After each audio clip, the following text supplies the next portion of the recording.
For the UPS, how UPS work is meron siyang battery.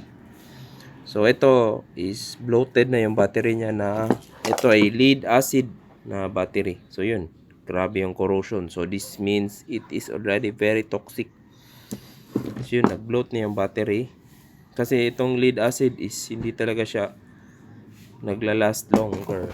Okay? So yung function ng UPS is dito merong input, then dito output. So ito yung nagcha-charge ng batteries. Then kung ma-interrupt yung power, yung battery yung magsusupply ng voltage dito sa inverter. So basically this is AC to DC charging, then DC to AC. So inverter pa rin ito yung circuit concept.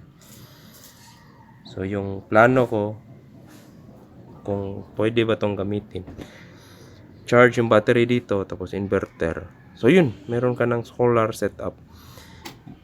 Ito na yung reuse mo na inverter from DC to AC. Pero hindi na ako gagamit ng lead acid battery.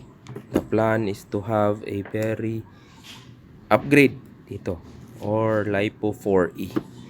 So kung meron kayong used na UPS, pwede nyong palitan. Yung 12 volts, mahal kasi yung battery na LiPo E. Kung meron kayong battery yon, mas maganda LiPo 4E na. Okay. Comment kung meron kayong mga experience sa UPS or kung meron kayong suggestion.